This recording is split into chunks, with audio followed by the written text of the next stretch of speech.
Welcome to the Future of Ground Transportation podcast, where we discuss the exciting innovations that lie ahead for organizational ground transportation.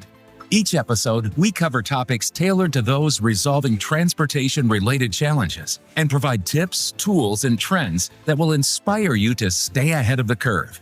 And now, here's your host, Daniel Perez. Welcome to the Future of Transportation. Today we have a special guest, Mr. Dmitry Serov, founder and CEO of Hyroad Energy. Mr. Dmitry, thank you so much for joining this episode today. Thanks, Daniel, for having me. It's great to be here. It's great to have you here. So today we're going to dive deep into hydrogen. This is the first guest that we have in our podcast to talk about hydrogen. And I know that there's a big wave and push on electrical vehicles, and I would like to get your perspective and experience on the hydrogen space. So tell us a little bit about yourself? How did you get started? And we'll go from there. Yeah, so I originally started on the finance side of things as a private equity investor, always in energy. And in that role, I then spent 10 years at a very large commodity trading company called Vitol.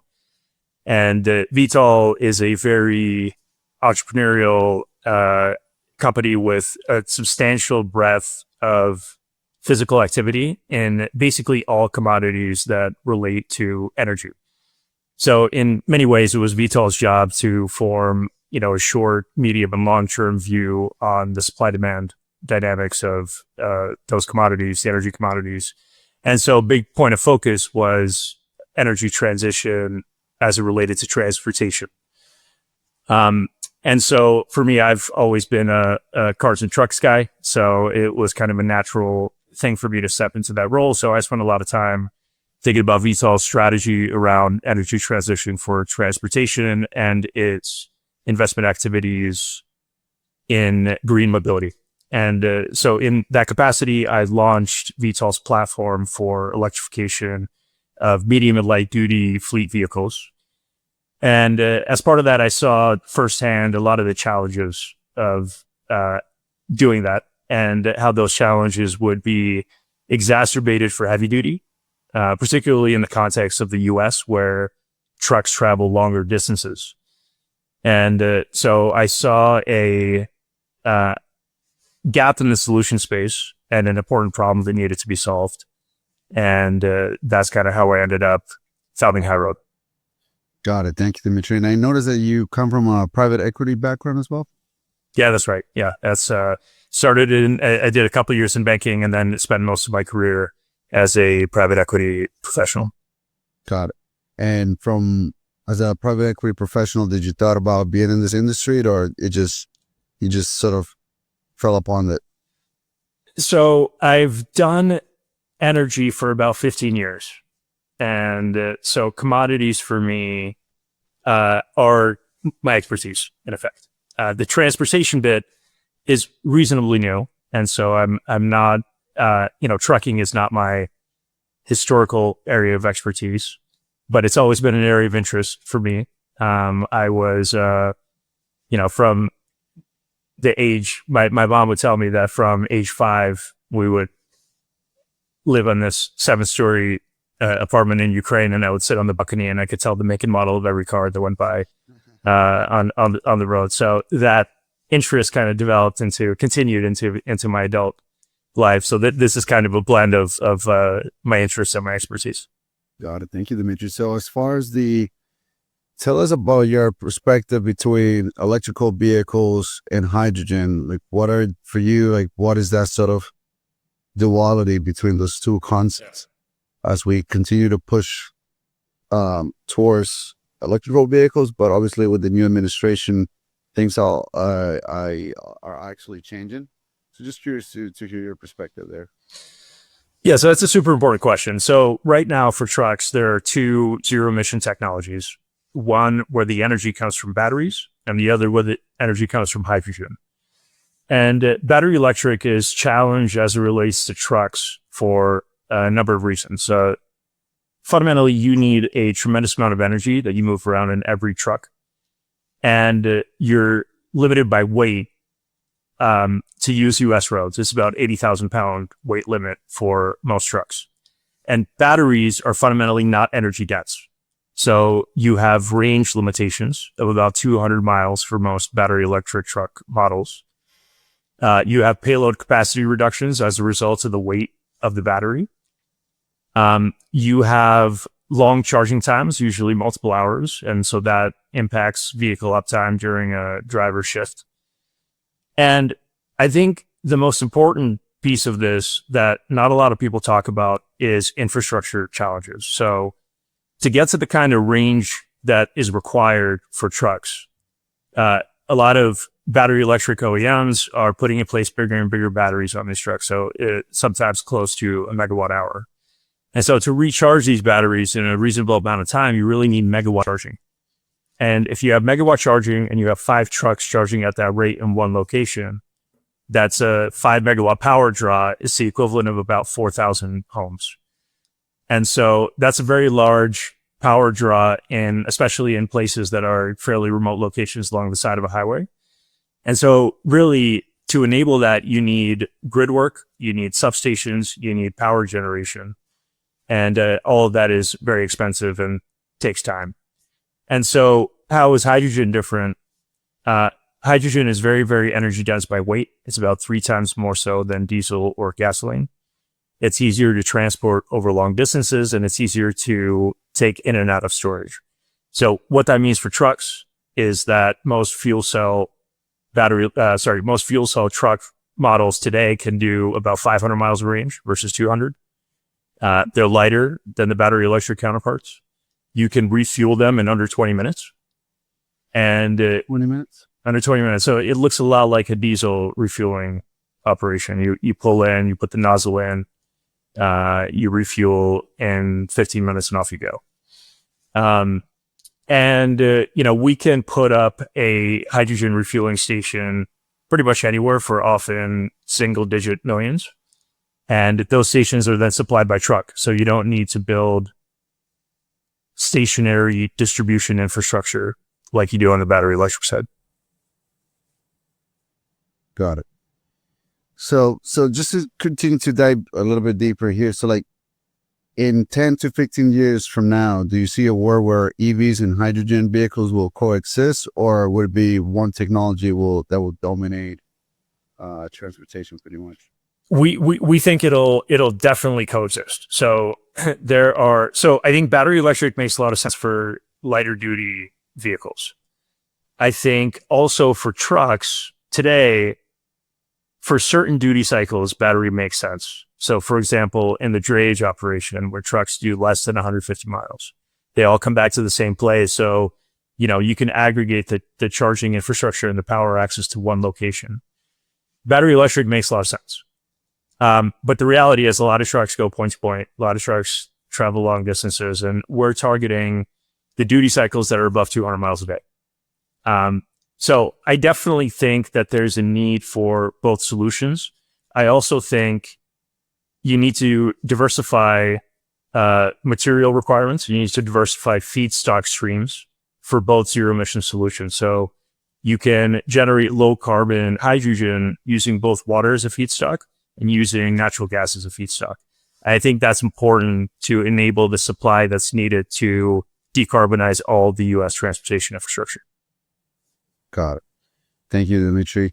And what are the biggest misconceptions the industry has about EVs versus hydrogens, especially in the commercial sector? Yeah, I think probably 2 things I would highlight. One of them is that hydrogen is new. Hydrogen is not new. It's been around for over 100 years. It has widespread applications from refining to industrial to fertilizer. And it's proven as a feedstock for industrial processes and as an energy source. I think what is new is hydrogen as a fuel for mobility. And the reason for that is you have trucks that are available for the first time, and you have evolution in fuel cell technology.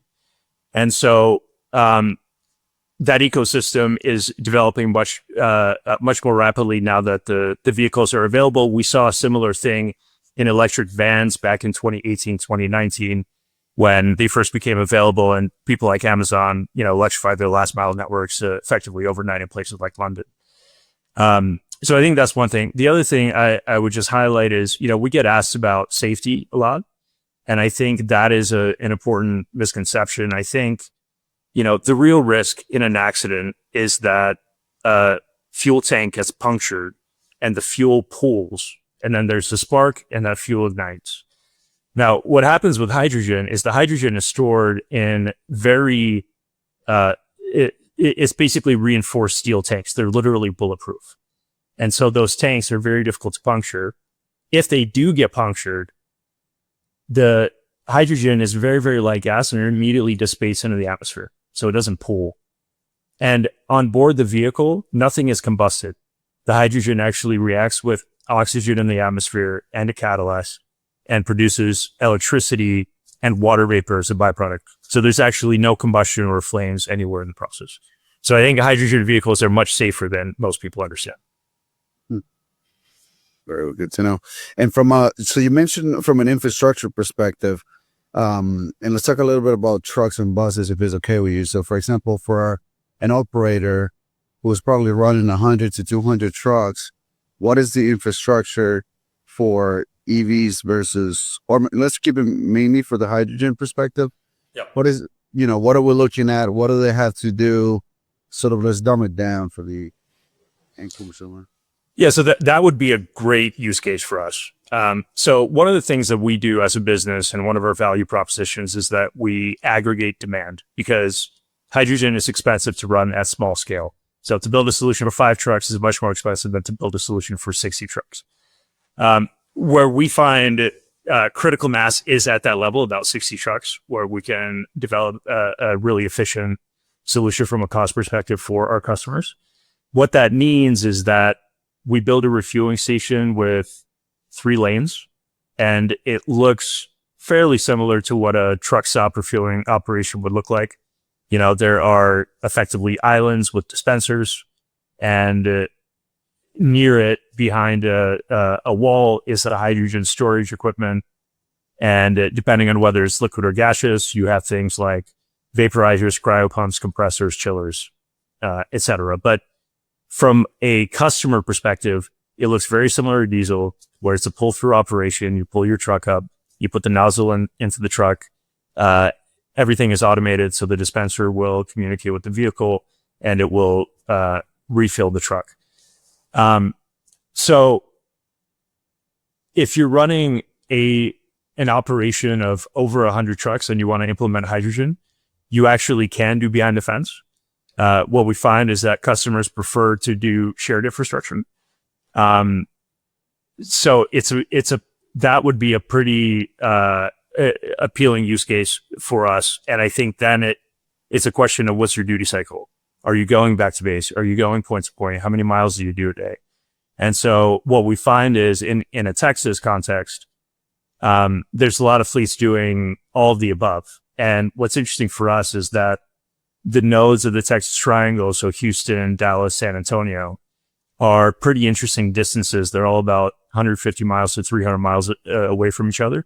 So in the context of the hydrogen truck range, it's a good use case for example, Houston to San Antonio and back, or Houston to Dallas, or Laredo to Dallas. And we feel like with a reasonably small amount of nodes, we can effectively have full coverage of the Texas Triangle. Got it. And from a conversion, how does it work if I am converting my fleet from diesel to CNG? Is it a retrofit that needs to take place? How is that sort of process from these for hydrogen? Yeah, so for hydrogen, yes. So these are trucks that are they're designed as hydrogen trucks, and they're built from scratch as hydrogen trucks. So this is not a retrofit model. So the trucks that we'll be rolling out in the first instance are Hyundai trucks.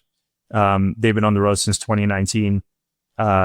They are, I think one of the important things to note is that drivers love these trucks. They're quiet. They're easy to drive. They only have 2 gears, forward and reverse. There's no fumes. They're technology enabled. They're comfortable. And so driver retention is a meaningful thing when we're speaking to customers. But, other OEMs are developing trucks. There's Daimler, there's Toyota, there is Volvo, Packard, and so forth. So, big OEMs are pouring in billions of dollars into the development of the product and building manufacturing at scale. Got it.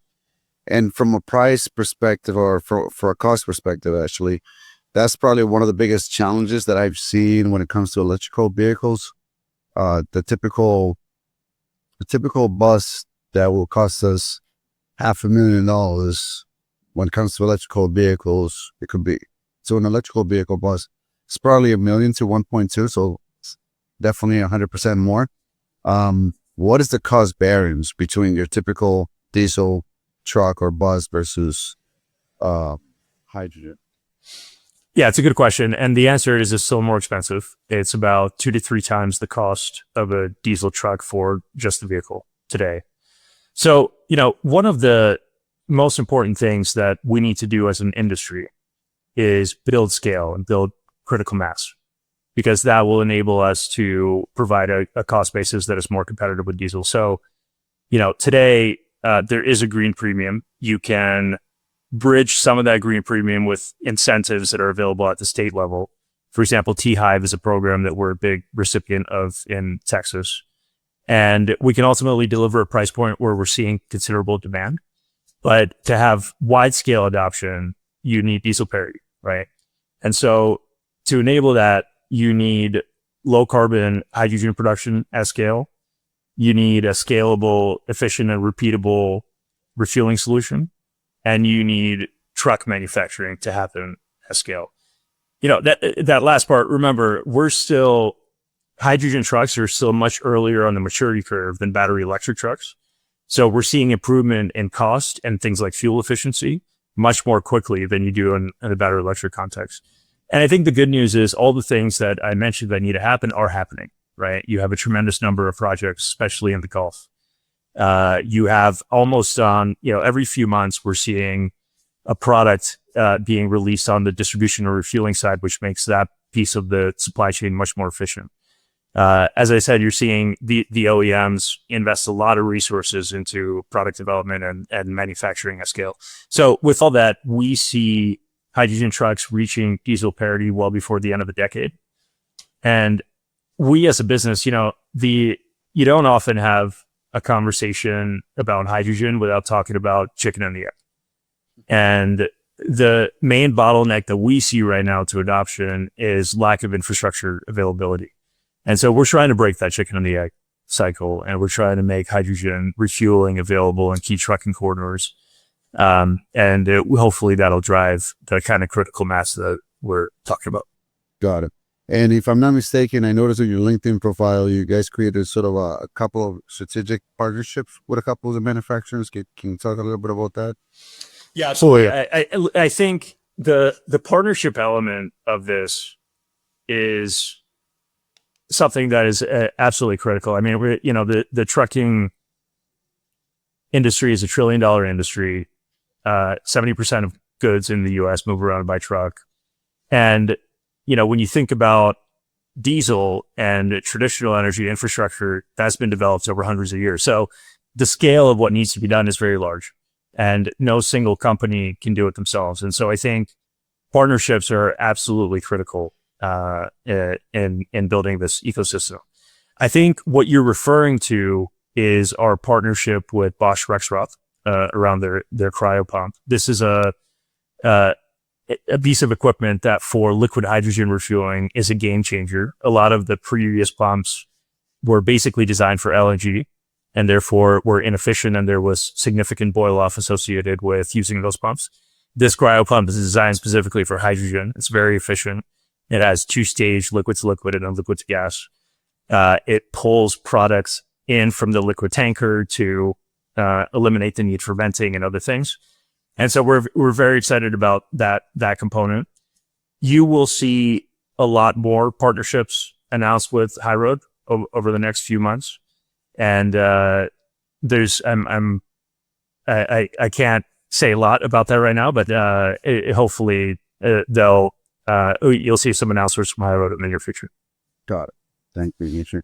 And from political pressure, how do you see sort of hydrogen adopting into the space? Yeah. So, look, I think, obviously, we as a company, our job is not to make policy. Our job is to make the cheapest possible solution in any regulatory environment. And that's what we're doing. I think, I will say that incentives are very helpful, and we're seeing a tremendous amount of incentives and support for zero emission trucks at the state level.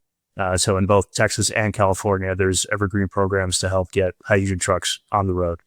A lot of that is also has to do with air quality. Hydrogen trucks don't just emit carbon; they also emit nitrous oxide and particulates, and those are significant. Those impact air quality significantly, especially in large urban areas. But I do think that zooming out, regulatory consistency is important, because I think for fleets to make decisions and make significant operating changes and invest in both financially and with time and other resources into what they view as the future of transportation, I think there is some stability that's required, and I think that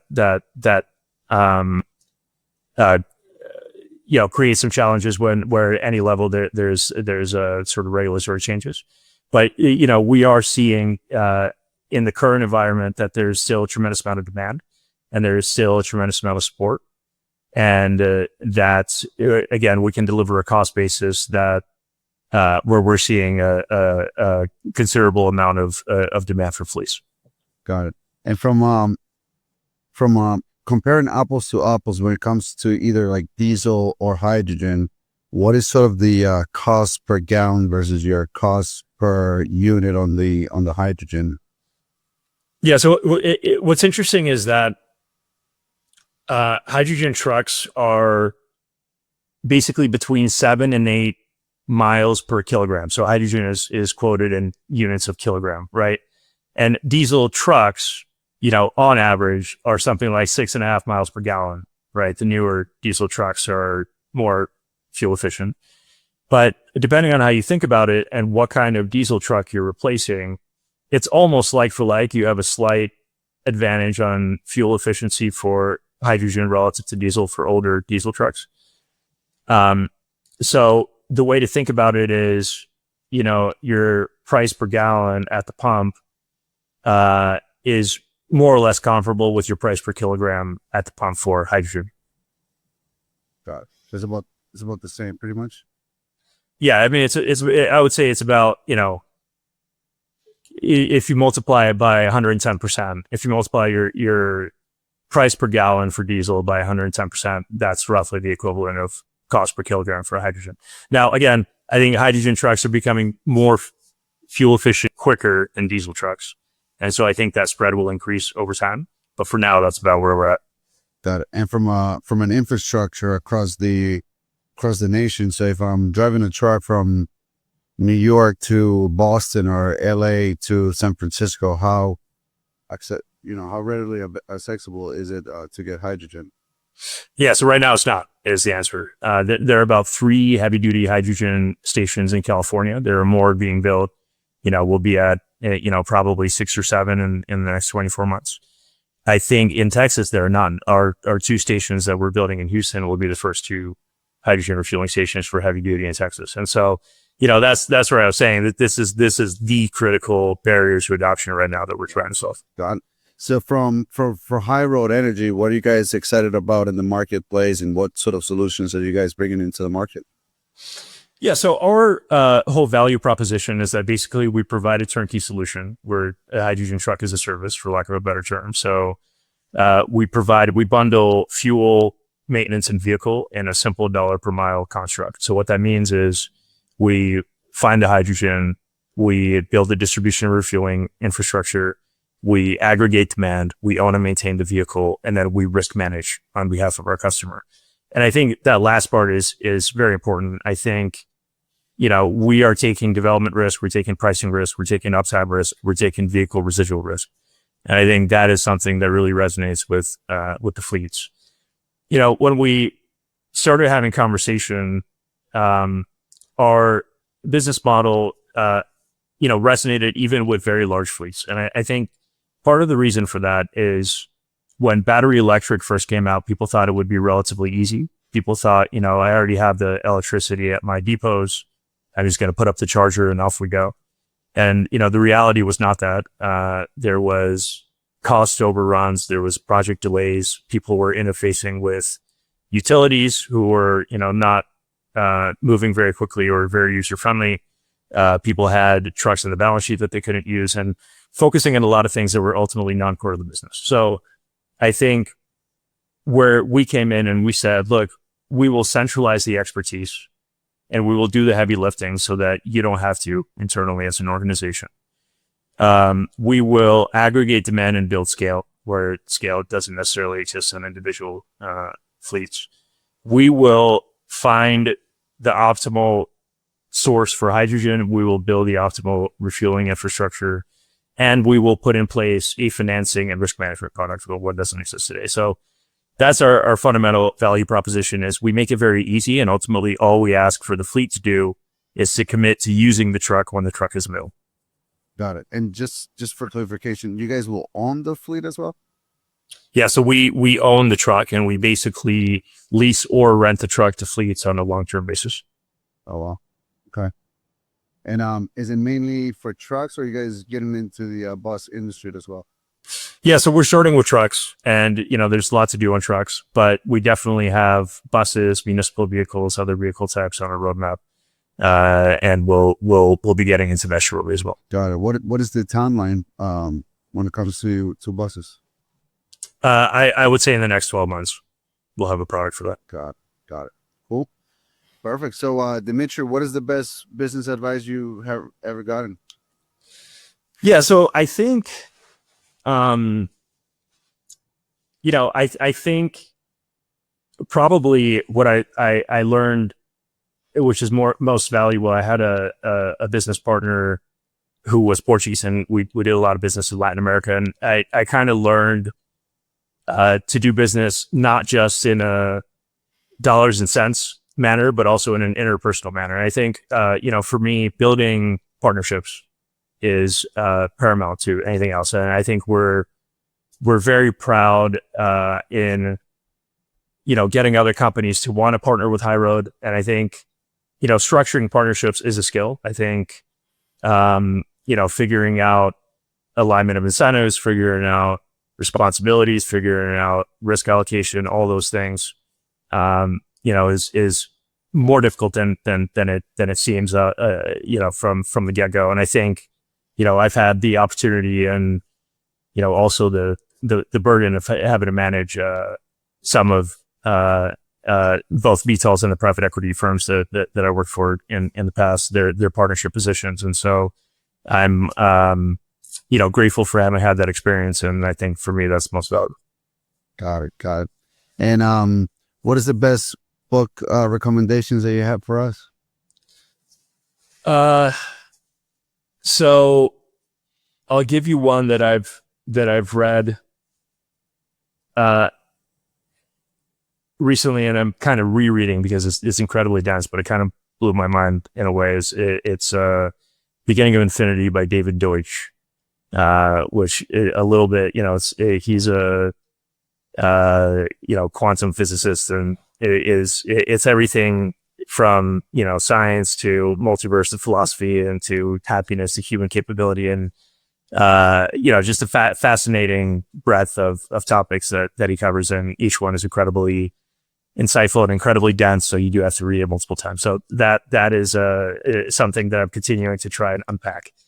And then the book that I'm reading right now is a book on the commodity trading industry that I probably should have read a long time ago, but for whatever reason I'm just getting into it now. It's called The World for Sale, and it's a pretty interesting historical take on the industry. Pretty cool. So, Dmitry, how can folks reach out to you if they're interested in transitioning to hydrogen? Yeah, so please do reach out to us. I think, everybody has a role to play in this transition, and really there's a learning curve, and we're very happy to be a resource, even if there's no immediate plans to take action. If we can help you learn about hydrogen trucks or the hydrogen ecosystem, we'd be very, very happy to be a resource. Please reach out to us either through LinkedIn or email on our website or the phone number on our website, and we'd be happy to tell you a bit more about what we do. Awesome. Well, thank you, Dmitry, for being generous with your time and for sharing all your information about hydrogen. Please stay tuned for the next episode, and I hope you guys have a great rest of the day. Thank you, Dmitry. Hey, everyone. Thanks so much for tuning in today. We hope you enjoyed the episode and got some valuable insights.